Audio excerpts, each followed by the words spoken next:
Hello किसान भाइयों, नमस्कार, राम राम, सत श्री अकाल। आप सभी का एक नई वीडियो में स्वागत है। किसान भाइयों, सरसों में पहले पानी का सही समय और सही खाद का हमारी पैदावार पर सीधा असर पड़ता है। भाइयों, आज की वीडियो में पीली सरसों में पहले पानी और खाद उर्वरकों की विस्तार से जानकारी देने वाले हैं। तो किसान भाइयों, वीडियो में अंत तक बने रहिए और चैनल को सब्सक्राइब कर दीजिए। किसान भाइयों, वीडियो पसंद आए तो एक शेयर भी कर दें और लाइक करना बिल्कुल ना भूलें। किसान भाइयों, आज की वीडियो पीली सरसों की पैदावार बढ़ाने के लिए धमाकेदार वीडियो होने वाली है। किसान वीरों, सरसों का पहला पानी कब लगाना चाहिए और पहले पानी पर क्या खाद उर्वरक डालें, साथ ही साथ एक स्प्रे भी बताने वाले हैं आज। तो चलिए अब वीडियो स्टार्ट करते हैं। किसान वीरों, पहले पानी में पीली सरसों में आप 30 से 40 दिन के बीच में पहला पानी दे सकते हैं। पानी देते समय आपको हल्का पानी लगाना है और ज्यादा पानी भराव नहीं करना है। होता यह है, जहाँ ज्यादा पानी का भराव होता है वहां पर सरसों के पौधे सूख जाते हैं या तो पीले पड़ जाते हैं। किसान भाइयों, इसलिए पहला पानी लगाते समय ये बात याद रखें। अब किसान भाइयों, खाद उर्वरकों की बात कर लेते हैं।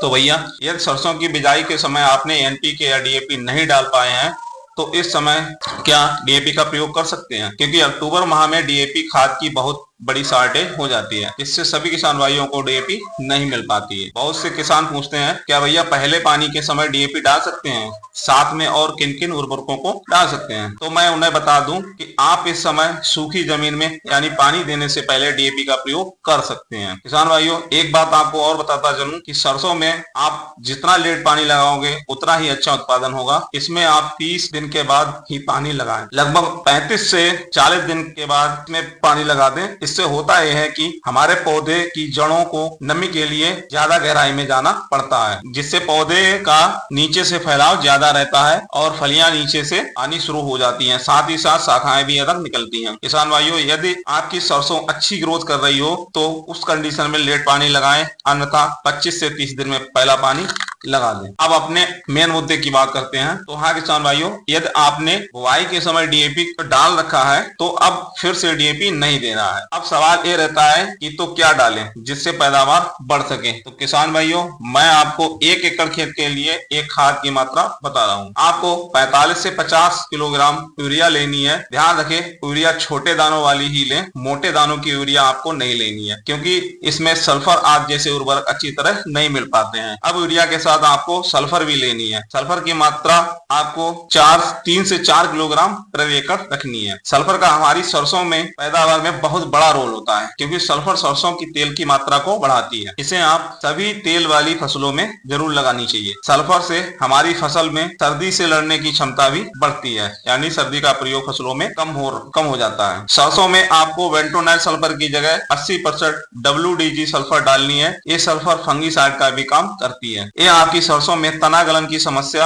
आदि जो तना गलन आता है सरसों में, उससे बचाव करती है। इसके अलावा आपको माइकोराजा या सागरिका को भी डालना चाहिए। माइकोराजा हमारी फसलों में जड़ों के विकास और तने यानी नई शाखाओं के फुटाव में बहुत ही सहायक है। माइकोराजा जड़ों में जाकर पारस्परिक संबंध बनाता है और पौधों को अन्य पोषक तत्व अवशोषित करने की क्षमता को भी बढ़ाता है। यदि आप पहली सिंचाई में डीएपी डाल रहे हैं तो यूरिया की मात्रा 30 से 35 किलोग्राम ही रखनी है। साथ ही आपको डीएपी की मात्रा 25 से 30 किलोग्राम प्रति एकड़ लेनी है। डीएपी के साथ आपको जिंक का प्रयोग नहीं करना है, डीएपी को निष्क्रिय कर देती है। यदि आपने पहले डीएपी डाल दी है तो इस समय डीएपी आपको नहीं डालनी है, आपको यूरिया लेनी है। और यूरिया के साथ 5 से 8 किलोग्राम प्रति एकड़ जिंक ऐड कर लेनी है। जिंक आपको 22% लेनी है, और अगर आप 33% जिंक की मात्रा डाल रहे हैं तो आपको 4 से 5 किलोग्राम एकड़ ही मात्रा रखनी है। अब बात कर लेते हैं स्प्रे की। पानी देने के बाद आपको एनपीके 19-19 या